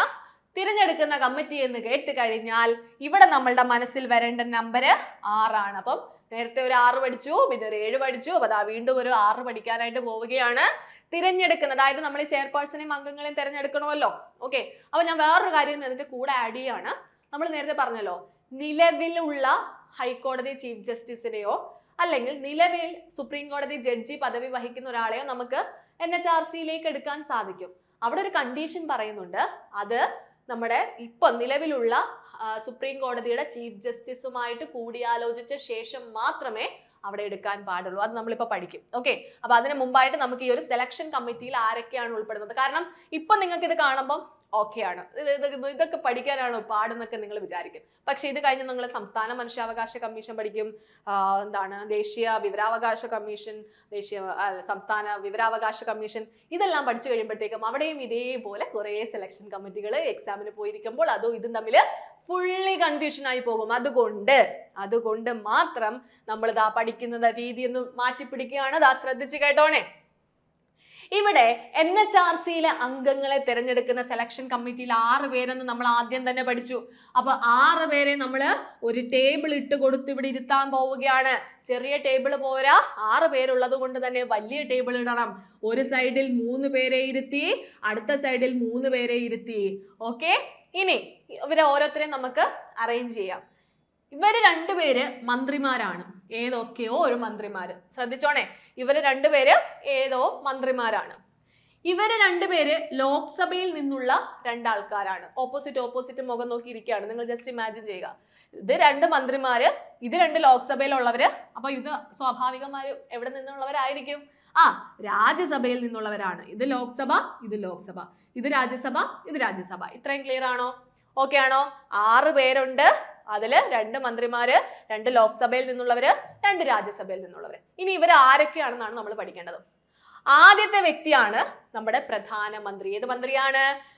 പ്രധാനമന്ത്രിക്ക് ഒരു കിരീടം വെച്ചു കൊടുക്കാം. ആരാണ്? എന്തുകൊണ്ടാണ്? പ്രധാനമന്ത്രിയാണ് ഇവിടുത്തെ അധ്യക്ഷൻ. ഈ ഒരു സെലക്ഷൻ കമ്മിറ്റി 6 പേര് ഇരിക്കുന്നില്ലേ, അതിന്റെ അധ്യക്ഷൻ ആരെന്ന് ചോദിച്ചാൽ നമ്മൾ പറയും നമ്മുടെ പ്രധാനമന്ത്രിയാണ്. അപ്പൊ പ്രധാനമന്ത്രിയാണ്, പ്രൈം മിനിസ്റ്റർ ആണ് അധ്യക്ഷൻ. ഇനി പ്രധാനമന്ത്രിക്ക് ഓപ്പോസിറ്റ് നമ്മൾ ആരെയാ ഇരുത്തിയത്? ഏതോ ഒരു മന്ത്രിയല്ലേ. അത് ആരാണെന്നറിയാമോ? കേന്ദ്ര ആഭ്യന്തര മന്ത്രിയാണ്. ആരാണ്? കേന്ദ്ര ആഭ്യന്തരമന്ത്രി. അപ്പൊ ദാ ഓപ്പോസിറ്റ് ഇരിക്കുന്ന ആളാരാണ്? ആഭ്യന്തരമന്ത്രിയാണ്. മനസ്സിലായോ? അപ്പൊ പ്രധാനമന്ത്രിയുണ്ട്, ആഭ്യന്തരമന്ത്രിയുണ്ട്. അത് കഴിഞ്ഞു. ഇനി ലോക്സഭയിൽ നിന്നുള്ള രണ്ടുപേരുണ്ടെന്ന് പറഞ്ഞല്ലോ. ലോക്സഭയുടെ അധ്യക്ഷൻ ആരാണ്? ലോക്സഭാ സ്പീക്കർ അല്ലേ? ഇനി അവിടെ ആരുണ്ടാകും? പ്രതിപക്ഷ നേതാവ് കാണത്തില്ലേ? അപ്പൊ ദാ അവിടെ നിന്ന് വന്ന ആ രണ്ട് വ്യക്തികൾ ആരൊക്കെയാണ്? ഒന്ന് ലോക്സഭാ സ്പീക്കറും ഒന്ന് ലോക്സഭയുടെ പ്രതിപക്ഷ നേതാവുമാണ്, ഒപ്പോസിഷൻ ലീഡറാണ്. ഇനി രാജ്യസഭയിലും രണ്ടുപേര് വന്നു. രാജ്യസഭയുടെ അധ്യക്ഷൻ എന്ന് പറയുമ്പോൾ നമ്മൾ എന്താണ്, നമ്മുടെ ഉപരാഷ്ട്രപതിയെ പഠിക്കും അല്ലേ? പക്ഷെ അദ്ദേഹത്തിന് നമ്മൾ ഇവിടെ വിളിക്കത്തില്ല. ഇതൊക്കെ വലിയ വലിയ സംഭവമല്ലേ? അപ്പൊ അതിന് പകരമായിട്ട് അവിടെ നമ്മള് വരുന്ന ആരായിരിക്കും ആള്? ആരാണ് അത്? Deputy chairman. ചെയർമാൻ വരത്തില്ല, ഡെപ്യൂട്ടി ചെയർമാൻ അഥവാ രാജ്യസഭയുടെ ഉപാധ്യക്ഷനായിരിക്കും വരുന്നത്. ഇവിടെയാണ് നിങ്ങൾ കൊണ്ടുപോയി തെറ്റിക്കാൻ പോകുന്നത്. രാജ്യസഭാ ചെയർമാൻ എന്നായിരിക്കും ഓപ്ഷനിൽ വരുന്നത്. രാജ്യസഭാ ചെയർമാൻ ഇവിടെ ഇല്ല. ഓക്കെ, അപ്പൊ രാജ്യസഭയുടെ ഉപാധ്യക്ഷനാണുള്ളത്. അപ്പൊ സ്പീക്കറിന്റെ ഇപ്പുറത്ത് ആരിരിപ്പുണ്ട്? ഉപാധ്യക്ഷൻ ഇരിപ്പുണ്ട്. ഇവിടെ പ്രതിപക്ഷ നേതാവും ഇവിടെയും ആരാണ്? പ്രതിപക്ഷ നേതാവാണ്. അപ്പൊ ഇനി മറക്കത്തില്ലല്ലോ. അപ്പൊ തിരഞ്ഞെടുക്കുന്ന കമ്മിറ്റിയിലെ അംഗങ്ങൾ ആരൊക്കെയെന്ന് ചോദിച്ചാൽ ടേബിളിട്ട് 6 പേരെ അങ്ങ് നിരത്തിയിരുത്തിയേ. ആരൊക്കെയാണ്? പ്രധാനമന്ത്രി, കേന്ദ്ര ആഭ്യന്തരമന്ത്രി, ലോക്സഭാ സ്പീക്കർ, ലോക്സഭയുടെ പ്രതിപക്ഷ നേതാവ്, രാജ്യസഭയുടെ ഉപാധ്യക്ഷൻ അഥവാ ഡെപ്യൂട്ടി ചെയർമാൻ, രാജ്യസഭയുടെ പ്രതിപക്ഷ നേതാവ്. ഇവരാണ് നമ്മുടെ NHRCയിലേക്കുള്ള അംഗങ്ങളെ സെലക്ട് ചെയ്യുന്ന സെലക്ഷൻ കമ്മിറ്റി. ക്ലിയർ? ഓക്കെ ആണോ? മനസ്സിലാകുന്നുണ്ടോ പറയുന്നതൊക്കെ? എങ്കിൽ ദാ ബാക്കിയുള്ള കാര്യങ്ങൾ നമുക്ക് പെട്ടെന്ന് പഠിച്ചു പോകാം. ഇവരെല്ലാരെയും നിയമിക്കുന്നത് ആരാണ്? രാഷ്ട്രപതിയാണ്. ഇവരുടെ കാലാവധി എന്ന് പറയുന്നത് 3 വർഷം അല്ലെങ്കിൽ 70 വയസ്സാണ്. നിങ്ങളുടെ കയ്യിലിരിക്കുന്ന ബുക്ക് പഴയ ബുക്കൊക്കെ ആണെങ്കിൽ അതിനകത്ത് 5 വർഷം അല്ലെങ്കിൽ 70 വയസ്സെന്നായിരിക്കും ഉണ്ടാകുന്നത്. അത് ഭേദഗതി വരുത്തി മാറ്റിയിട്ടുണ്ടായിരുന്നു. 3 വർഷം അല്ലെങ്കിൽ 70 വയസ്സാണ് നിലവില് ചെയർപേഴ്സന്റെയും അംഗങ്ങളുടെയും കാലാവധി. ഇനി ഇവരുടെ വിവരാവകാശ കമ്മീഷനെ വെച്ച് നോക്കുമ്പോൾ ഇവർക്ക് ഇവിടെ കിട്ടുന്ന ഒരു അഡ്വാൻറ്റേജ് എന്താണെന്ന് ചോദിച്ചാൽ ഇവർക്ക് വീണ്ടും പുനർനിയമനം അഥവാ റീ അപ്പോയിന്റ്മെന്റ് ഉണ്ട്. മനുഷ്യാവകാശ കമ്മീഷനിലെ ചെയർപേഴ്സണും അംഗങ്ങൾക്കും ആ സ്ഥാനത്ത് തന്നെ വീണ്ടും ഇപ്പൊ 3 വർഷം കാലാവധി കഴിഞ്ഞു കഴിഞ്ഞാൽ അടുത്ത ഒരു 3 വർഷ കാലാവധിയിലേക്ക് ഇരിക്കാനായിട്ട് സാധിക്കും. പക്ഷെ 70 വയസ്സ് പൂർത്തിയായതിനു ശേഷം പറ്റത്തില്ല കേട്ടോ. അതും 70 വയസ്സ് അവിടെ ബാരിയർ ആണ്. ഇതിൽ ഏതാണോ ആദ്യം എന്നാണ് പറയുന്നതെങ്കിലും ഇവിടെ പുനർനിയമനം ഉള്ളത് കൊണ്ട് തന്നെ 3 വർഷത്തിന് ശേഷം വീണ്ടും അടുത്തൊരു ടേമിലേക്ക് ഇരിക്കാം. അത് മനുഷ്യാവകാശ കമ്മീഷന് കിട്ടുന്ന വളരെ വലിയൊരു ബെനിഫിറ്റ് ആണ്. വിവരാവകാശ കമ്മീഷന്റെ കേസ് നിങ്ങൾക്ക് അറിയാലോ, അവർക്ക് പുനർനിയമനം ഇല്ല, അവർക്ക് ആ സ്ഥാനത്ത് വീണ്ടും തുടരാൻ സാധിക്കത്തില്ല. ഓക്കെ, അപ്പൊ ഓർത്ത് വെച്ചിരിക്കുക, NHRCയിലെ ചെയർപേഴ്സണും അംഗങ്ങൾക്കും എന്തുണ്ട്? പുനർനിയമനമുണ്ട്. എന്താണ്? അവരുടെ കാലാവധി 3 വർഷം 70 വയസ്സാണ്. 70 വയസ്സിന് ശേഷം അവരെ പുനർനിയമനം ഒന്നും ചെയ്യാൻ പറ്റത്തില്ല. അതിന് മുമ്പ് വേണമെങ്കിൽ എന്ത് ചെയ്യാം? വീണ്ടും വീണ്ടും വീണ്ടും എത്ര തവണ വേണമെങ്കിലും ആ സ്ഥാനത്ത് തന്നെ ഇരുത്താനായിട്ട് സാധിക്കുന്നു. എന്നാൽ ഇവിടെ ഇവർക്ക് വെച്ചിട്ടുള്ള ഒരു കണ്ടീഷൻ എന്താന്ന് ചോദിച്ചാല്, കാലാവധി അവസാനിച്ച ശേഷം, അതായത് ഇപ്പൊ 3 വർഷ കാലാവധിയോ ആ ഒരു സമയം അവസാനിച്ചു, അതിനുശേഷം കേന്ദ്ര സംസ്ഥാന ഗവൺമെന്റുകളിൽ മറ്റ് ജോലികൾ മറ്റ് പൊസിഷനിലൊന്നും പോയിരിക്കാൻ പാടില്ല, വീട്ടിലിരുന്നോണം. ഓക്കെ, എന്താ പറയുന്നത്? കാലാവധി അവസാനിച്ച ശേഷം ഇവർക്ക് വേണമെങ്കിൽ, അല്ലെങ്കിൽ അവരുടെ ആ ഒരു കാലാവധി അവസാനിച്ചിട്ട് അല്ലെങ്കിൽ ആ ഒരു അടുത്ത ടേമിലേക്ക് അവർക്ക് ഇരിക്കാം. അതല്ലാതെ വേറെ ഏതെങ്കിലും ഇപ്പം മനുഷ്യാവകാശ കമ്മീഷന്റെ ചെയർമാനായി, എന്നാൽ പിന്നെ അടുത്ത തവണ വിവരാവകാശ കമ്മീഷന്റെ ചെയർമാനായി പോകാമെന്ന് പറഞ്ഞ് പോകാൻ പറ്റുമോ? ഇല്ല. അത് നമ്മുടെ നിയമം വിലക്കിയിട്ടുണ്ട്. എന്താ പറയുന്നത്? കാലാവധി അവസാനിച്ച ശേഷം കേന്ദ്ര സംസ്ഥാന ഗവൺമെന്റുകളിൽ എന്ത് ചെയ്യാൻ പാടില്ല? മറ്റു ജോലികളൊന്നും വഹിക്കാൻ പാടില്ല. ഇനി ഇവരെ നീക്കം ചെയ്യുന്നത് ആരാണ്? രാഷ്ട്രപതിയാണ്. അപ്പം അപ്പോയിന്റ് ചെയ്യുന്നത് രാഷ്ട്രപതിയാണ്, നീക്കം ചെയ്യുന്നതും രാഷ്ട്രപതിയാണ്. ഇവരുടെ ആസ്ഥാനം എന്ന് പറയുന്നത് അറിയപ്പെടുന്നത് മാനവ് അധികാർ ഭവൻ എന്നാണ്. മാനവ് അധികാർ ഭവൻ. മുമ്പ് അത് സർദാർ പട്ടേൽ ഭവൻ എന്നായിരുന്നു. ഇടയ്ക്ക് അത് ഫരീദ് കോട്ട് ഭവൻ എന്നാക്കിയിട്ടുണ്ടായിരുന്നു. ഫരീദ് കോട്ട്. ഓക്കെ, അത് പക്ഷെ ആ പേര് കുറച്ച് നാളെന്തോ ഉണ്ടായിരുന്നുള്ളൂ, പിന്നീട് അത് മാറ്റിയിട്ടുണ്ടായിരുന്നു. പക്ഷെ ഒഫീഷ്യൽ സൈറ്റിൽ നോക്കിയാൽ ഇപ്പോഴും ഫരീദ് കോട്ട് ഹൗസ് എന്ന് മുമ്പ് ഉണ്ടായിരുന്നതായിട്ട് ഒരു നോട്ട് കൊടുക്കുന്നുണ്ട്. പക്ഷെ ഇപ്പം നിലവിൽ എന്താണ് കോൺടാക്ട് ഡീറ്റെയിൽസ് നോക്കുകയാണെങ്കിൽ നമുക്കറിയാം അത് മാനവ് അധികാർ ഭവനാണ്. ഓക്കെ, ഇതിന്റെ ആസ്ഥാനം എവിടെ ആയിരിക്കണം? ന്യൂഡൽഹി ആയിരിക്കണം എന്ന് നമ്മുടെ നിയമത്തിൽ എടുത്തു പറയുന്ന ഒരു കാര്യമാണ്. ഇനി ഇവർ വാർഷിക റിപ്പോർട്ട് സമർപ്പിക്കേണ്ടത് പ്രസിഡന്റിനാണെന്ന് പറയല്ലേ. ആർക്കാണ് സമർപ്പിക്കേണ്ടത്? കേന്ദ്ര സർക്കാരിനാണ് കേട്ടോ. ഇവര് വാർഷിക റിപ്പോർട്ട് സമർപ്പിക്കേണ്ടത് കേന്ദ്ര സർക്കാരിനാണ്. കേന്ദ്ര സർക്കാർ എന്ത് ചെയ്യണം? ഇത് 2 സഭകൾക്കും മുമ്പാകെ സമർപ്പിക്കണം എന്നാണ് നിയമത്തിൽ പറയുന്നത്. ഇനി ഈ NHRCയിലുള്ള ചെയർപേഴ്സന്റെയും അംഗങ്ങളുടെയൊക്കെ ശമ്പളം, അലവൻസുകൾ, മറ്റ് സേവന വ്യവസ്ഥകളൊക്കെ തീരുമാനിക്കുന്നത് ആരെന്ന് ചോദിച്ചാൽ ഉത്തരം കേന്ദ്ര സർക്കാരാണ്. ഇനി ഇവരെ നീക്കം ചെയ്യാൻ അധികാരം ആർക്കുണ്ടെന്ന് പറഞ്ഞു? രാഷ്ട്രപതിക്കുണ്ടെന്ന് പറഞ്ഞു അല്ലെ. അതില് നീക്കം ചെയ്യാനുള്ള കാരണത്തില് പ്രധാന കാരണങ്ങളായി പറയുന്ന 2 കാരണങ്ങളാണ്. ഒന്ന് കഴിവില്ലായ്മ, മറ്റൊന്ന് പെരുമാറ്റ ദൂഷ്യം. 5.2 സെക്ഷൻ 5.2 നീക്കം ചെയ്യുന്ന കാരണങ്ങളുമായി ബന്ധപ്പെട്ട കാര്യം പറയുന്നത്. ഏതൊക്കെയാണ്? കഴിവില്ലായ്മയും പെരുമാറ്റ ദൂഷ്യവുമാണ്. അത് മാത്രമല്ല പറയുന്നത് 5.3 എന്ത് പറയുന്നു? മറ്റ് പല കാരണങ്ങൾ കൊണ്ടും എന്ത് ചെയ്യാം? രാഷ്ട്രപതിക്ക് NHRCയിലുള്ള ചെയർപേഴ്സണെ അംഗങ്ങളെ നീക്കം ചെയ്യാനായിട്ട് സാധിക്കും. ആ കാരണങ്ങൾ ജസ്റ്റ് ഒന്ന് വായിച്ചു വെച്ചേ.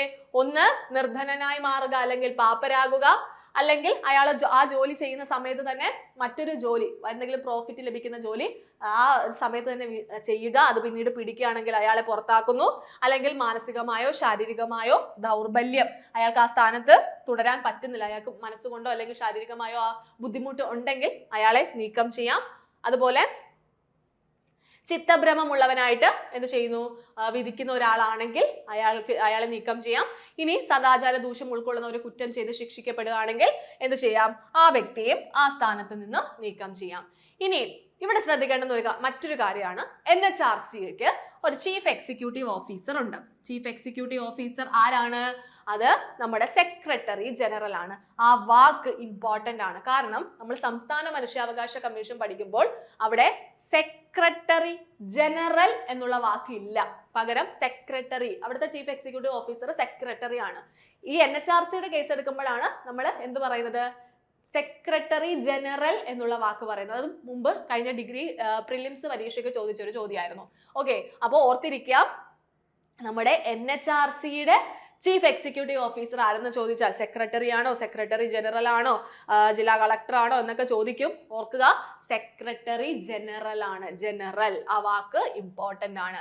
ഇനി ഇവിടെ ബാക്കിയുള്ള ചുമതലകൾ വഹിക്കുന്നതിന് വേണ്ടി, അന്വേഷണ കാര്യങ്ങൾക്കൊക്കെ വേണ്ടിയിട്ട് പോലീസിന്റെ ഡയറക്ടർ ജനറൽ പദവി, director general of police, DGP, okay, director general പദവിയിൽ താഴെ അല്ലാത്ത ഒരു ഉദ്യോഗസ്ഥനെ എന്ത് ചെയ്യാറുണ്ട്? ഈ NHRCയുടെ കീഴിൽ നിയമിക്കാറുണ്ട്.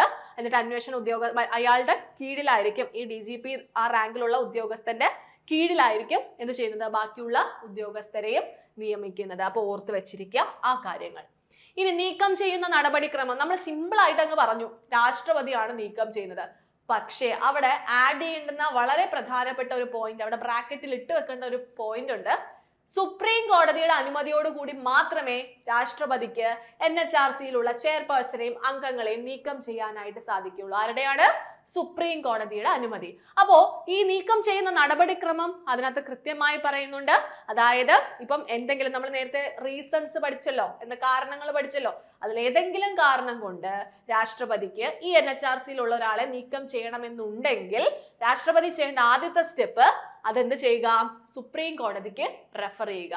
ഈ സുപ്രീം കോടതിയാണ് എന്ത് ചെയ്യുന്നത്? ആ ഒരു കാര്യത്തിൽ അന്വേഷണം നടത്തുന്നത്. അന്വേഷണം നടത്തി വിചാരണയൊക്കെ നടത്തുന്നതും ആരാണ്? സുപ്രീം കോടതിയാണ്. അയാൾക്ക് എന്താണ് പറയാനുള്ളതെന്നൊക്കെ സുപ്രീം കോടതിയുടെ മുമ്പാകെയാണ് ബോധിപ്പിക്കേണ്ടത്.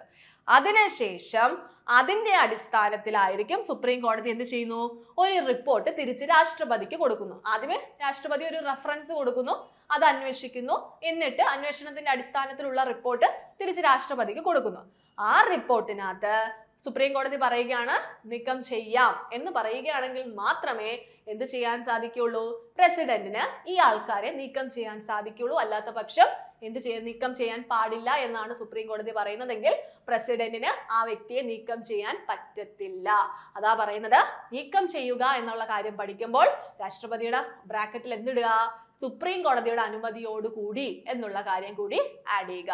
ഇതാണ് അവിടുത്തെ ആ ഒരു പ്രൊസീജിയർ. നെക്സ്റ്റ്, കമ്മീഷന്റെ ചുമതലകൾ. ഇത് വളരെ വളരെ ഇമ്പോർട്ടന്റ് ആണ്. എല്ലാ സിലബസിലും എടുത്തു പറയും. ഓക്കെ, കമ്മീഷൻ മാത്രം പഠിച്ചാൽ പോരാ, അതിന്റെ ചുമതലകൾ കൂടി പഠിക്കണം എന്ന് എടുത്തു പറയുന്ന ഒരു കാര്യമാണ്. സിമ്പിൾ ആണ്. ആ നിയമത്തിനകത്ത് തന്നെ ഒരു 4-5 അല്ലെങ്കിൽ 6 ചുമതലകൾ പറഞ്ഞിട്ടുണ്ട്. അത് അതേപടി അങ്ങ് പഠിച്ചു വെച്ചാൽ മതി. ഇതാ നോക്കിക്കോളൂ. ഫസ്റ്റ് വൺ എന്താണ്? മനുഷ്യാവകാശ ലംഘനവുമായി ബന്ധപ്പെട്ട ഒരു പരാതി വരികയാണ്. പരാതി വരുന്ന സമയത്ത് ഈ മനുഷ്യാവകാശ കമ്മീഷന് ഒന്നെങ്കിൽ പരാതിയുടെ അടിസ്ഥാനത്തിൽ എന്ത് ചെയ്യാം? കേസെടുത്ത് അന്വേഷണം നടത്താം. അല്ലെങ്കിൽ എന്ത് ചെയ്യാം, സ്വമേധ ഇപ്പൊ ഇങ്ങനെ ഒരു സംഭവം നടന്നു എന്ന് പക്ഷെ പരാതിയൊന്നും വന്നിട്ടില്ല, ഇന്ന സ്ഥലത്ത് ഒരു മനുഷ്യാവകാശ ലംഘനം ഉണ്ടായി എന്നാണ് അറിയുകയാണെങ്കിൽ, NHRC അറിയുകയാണെങ്കിൽ സുമോട്ടോ കേസെടുക്കുക. സുമോട്ടോ എന്ന് പറയുമ്പോൾ സ്വമേധയാ കേസെടുത്ത് അന്വേഷിക്കാനായിട്ട് സാധിക്കും. ആ ഒരു അധികാരം അല്ലെങ്കിൽ ആ ഒരു ചുമതല ആർക്കുണ്ട്? ഈ NHRCക്കുണ്ട്. അതുപോലെ ഈ ആൾക്കാരെ തടങ്കലിൽ വെച്ചിരിക്കുന്ന അല്ലെങ്കിൽ സംരക്ഷണത്തിന് വെച്ചിരിക്കുന്ന ഒരുപാട് ആൾക്കാരുള്ള ഏതെങ്കിലും സ്ഥലം കാണുമല്ലോ, ഫോർ എക്സാമ്പിൾ ജയില് അല്ലെങ്കിൽ മറ്റെന്തെങ്കിലും അന്തേവാസികൾ താമസിക്കുന്ന സ്ഥലം ഉണ്ടല്ലോ. ഈ NHRC എന്ത് ചെയ്യുക, അത് കേന്ദ്ര സർക്കാരിന്റെ കീഴിലൊക്കെ ഉള്ള സ്ഥലങ്ങൾ ഉണ്ടാകും. അപ്പൊ അവിടെയെല്ലാം NHRC പോയിട്ട് അവിടെ പഠിക്കണം, അതിനെക്കുറിച്ച് പഠിക്കണം. അവിടെ ആർക്കെങ്കിലും മനുഷ്യാവകാശ ലംഘനം ഉണ്ടാകുന്നുണ്ടോ, അവരെന്തെങ്കിലും ബുദ്ധിമുട്ട് അനുഭവിക്കുന്നുണ്ടോ, ഉണ്ടെങ്കിൽ ഇന്ന കാര്യങ്ങളിൽ മാറ്റം വരുത്തണം എന്ന് പറഞ്ഞോ സർക്കാരിന് എന്ത് ചെയ്യണം? NHRC ശുപാർശകൾ നൽകണം. അത് NHRCയുടെ മറ്റൊരു ഡ്യൂട്ടിയാണ്. നെക്സ്റ്റ് വൺ, മനുഷ്യാവകാശ സംരക്ഷണത്തിന് വേണ്ടുന്ന നിർദ്ദേശങ്ങൾ നൽകേണ്ടത്. അത് ആർക്ക് നൽകുന്നു? സംസ്ഥാന സർക്കാർ അല്ലല്ലോ, കേന്ദ്ര സർക്കാരിന് നൽകേണ്ടത് ആരാണ്? മനുഷ്യാവകാശ കമ്മീഷനാണ്. അതുപോലെ ഇപ്പം കോടതിയുടെ മുമ്പാകെ ഏതെങ്കിലും കേസുകൾ, ഈ മനുഷ്യാവകാശ ലംഘനവുമായി ബന്ധപ്പെട്ട എന്തെങ്കിലും കേസുകളൊക്കെ ഉണ്ടെങ്കിൽ ആ കോടതിയുടെ അനുമതിയോട് കൂടി ആ നടപടിക്രമത്തിൽ ഇടപെടാനുള്ള അല്ലെങ്കിൽ അതിനകത്ത് പങ്കുചേരാനുള്ള അധികാരം ആർക്കുണ്ട്? NHRCക്കുണ്ട്. അതുപോലെ മനുഷ്യാവകാശ സാക്ഷരത പ്രചരിപ്പിക്കുക എന്നതും NHRCയുടെ ആ ഒരു ചുമതലയാണ്. ഇത്രയുമാണ് NHRCയുടെ ചുമതലയായിട്ട് നമ്മൾ പഠിച്ചു വെച്ചിരിക്കേണ്ടത്. Okay, clear? അപ്പൊ ഇത് കൃത്യമായിട്ട് പഠിക്കുക. ചുമതലകളിൽ പെടാത്തത് ഏതെന്ന് നിങ്ങളോട് ചോദിക്കാം, അത് കൃത്യമായിട്ട് ആൻസർ ചെയ്യാനായിട്ട് ശ്രമിക്കണം. ഓക്കെ, ഇനി അവസാനത്തെ ഭാഗത്തിലേക്ക് പോകുന്നു. നമ്മുടെ NHRCയുടെ ആദ്യത്തെ ചെയർമാൻ ആരായിരുന്നു? അത് ജസ്റ്റിസ് രംഗനാഥ മിശ്രയാണ്. ആരാണ്? ജസ്റ്റിസ് രംഗനാഥ മിശ്രയാണ് NHRCയുടെ ആദ്യത്തെ ചെയർമാൻ. ഇനി ചെയർമാൻ സ്ഥാനം വഹിച്ച ആദ്യത്തെ കേരളീയൻ ആരെന്നോ, അതായത് NHRCയുടെ ചെയർമാൻ സ്ഥാനം വഹിച്ച ആദ്യത്തെ കേരളീയൻ ആരെന്നോ, ഏറ്റവും കൂടുതൽ കാലം ദേശീയ മനുഷ്യാവകാശ കമ്മീഷന്റെ അധ്യക്ഷനായിരുന്നത് ആരെന്നോ ചോദിച്ചാൽ ഇപ്പൊ നമുക്ക് ഉത്തരം പറയാൻ പറ്റുന്നത് ആരുടെ പേരാണ്? ജസ്റ്റിസ് KG ബാലകൃഷ്ണന്റെ പേരാണ്. NHRCയുടെ ചെയർമാൻ സ്ഥാനം വഹിച്ച ആദ്യത്തെ കേരളീയൻ എന്നോ അല്ലെങ്കിൽ ആദ്യത്തെ മലയാളി എന്നോ ഏറ്റവും കൂടുതൽ കാലം ഈ ഒരു സ്ഥാനത്തിരുന്ന വ്യക്തി എന്നോ ചോദിച്ചാൽ ഉത്തരം ജസ്റ്റിസ് KG ബാലകൃഷ്ണനാണ്. ഇനി രണ്ടാമത്തെ ചെയർമാൻ ആരാണെന്ന് ചോദിച്ചാൽ ജസ്റ്റിസ് MN വെങ്കട ചെല്ലയ്യാണ്. ആരാണ്? ജസ്റ്റിസ് MN വെങ്കട ചെല്ലയ്യാണ്. ആദ്യത്തെ സെക്രട്ടറി ജനറൽ ആരെന്ന് ചോദിച്ചാൽ ഉത്തരം RV പിള്ളയാണ്. ആരാണ്? RV പിള്ളയാണ്. ഇനി വളരെ പ്രധാനമായും ഇവിടെ വരേണ്ടുന്ന ഒരു ക്വസ്റ്റ്യൻ, നിലവിലെ ചെയർമാൻ ആരെന്നാണ്. നിലവിലെ ചെയർപേഴ്സൺ ആരെന്നുള്ള കാര്യം വളരെ ഇമ്പോർട്ടൻ്റ് ആണ്. പക്ഷെ ഞാൻ ഇവിടെ ആഡ് ചെയ്യത്തില്ല, കാരണം ഞാൻ ഈ ക്ലാസ് എടുക്കുന്ന സമയത്ത് ഇപ്പം ആക്ടിംഗ് ചെയർപേഴ്സൺ ആണുള്ളത്. ഇനി നിങ്ങളിപ്പോൾ ക്ലാസ് കേൾക്കുന്ന സമയത്തോ അല്ലെങ്കിൽ പിന്നീട് നിങ്ങൾ വീണ്ടും കുറച്ച് നാൾക്ക് കഴിഞ്ഞിട്ടാണ് നിങ്ങൾ ഈ ക്ലാസ് കേൾക്കുന്നതെങ്കിലോ പുതിയ ഒരാൾ അവിടെ വന്നിട്ടുണ്ടാകണം. അതുകൊണ്ട് ആ ആളുടെ പേര്, അതായത് ഇപ്പോഴത്തെ ചെയർപേഴ്സൺ ആരാണെന്നുള്ള കാര്യം ഞാനിവിടെ മെൻഷൻ ചെയ്യുന്നില്ല. എങ്കിലും അറിയാൻ ആഗ്രഹമുള്ളവരുണ്ടെങ്കിൽ നിങ്ങൾ നിങ്ങൾക്ക് അറിയാവുന്നവരുണ്ടെങ്കിൽ നിങ്ങൾ ജസ്റ്റ് അതൊന്ന് കമൻറ്റ് ചെയ്യുക. അത് അറിഞ്ഞൂടാത്ത ആരെങ്കിലുമൊക്കെ ഉണ്ടെങ്കിൽ ജസ്റ്റ് അവരൊന്ന് നോക്കി പഠിച്ചോട്ടെ. പിന്നീട് നിങ്ങൾ കറണ്ട് അഫയേഴ്സ് വരുമ്പോൾ അതിനകത്ത് എന്ത് ചെയ്യണം? അപ്ഡേറ്റ് ചെയ്യണം. നിലവിലെ ദേശീയ മനുഷ്യാവകാശ കമ്മീഷന്റെ ചെയർപേഴ്സൺ ആരാണ് എന്നുള്ള കാര്യം അവിടെ അപ്ഡേറ്റ് ചെയ്യണം. ഓക്കെ, ക്ലിയർ ആണോ? പറഞ്ഞ കാര്യങ്ങളൊക്കെ ഓക്കെ ആണോ?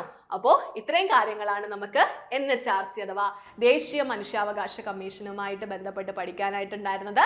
അപ്പോൾ വളരെ സിമ്പിൾ ആയിട്ടുള്ളൊരു ടോപ്പിക്കാണ്. അത് പഠിക്കേണ്ട രീതിയിൽ പഠിച്ചു കഴിഞ്ഞാൽ വളരെ ചെറുതാണ്, വളരെ ഷോർട്ടാണ്. ബാക്കിയുള്ള കമ്മീഷൻസും ഒക്കെ ഇതേപോലെ പഠിക്കുകയാണെങ്കിൽ പിന്നെ നിങ്ങൾക്ക് ഈ ഒരു ഏരിയ ഓർത്ത് പേടിക്കേണ്ട ആവശ്യം വരുന്നില്ല. ഓക്കെ, അപ്പോൾ ക്ലാസ് നിങ്ങൾക്ക് യൂസ്ഫുൾ ആയെന്ന് കരുതുന്നു. അതിനെക്കുറിച്ചുള്ള അഭിപ്രായം നിങ്ങൾ ദയവായി കമൻറ്റ് ചെയ്യുക. അപ്പോൾ എന്താണ് മീൻസ് നെഗറ്റീവ് ആയിക്കോട്ടെ പോസിറ്റീവ് ആയിക്കോട്ടെ നിങ്ങൾക്ക് എന്താണ് തോന്നിയെന്ന് വെച്ചാൽ അത് അതേപടി പറയാം, അതിലൊരു കുഴപ്പമില്ല. ഓക്കെ, അപ്പോൾ നമുക്കിനി മറ്റൊരു ടോപ്പിക്കുമായിട്ട് മറ്റൊരു ദിവസം കാണാം. താങ്ക്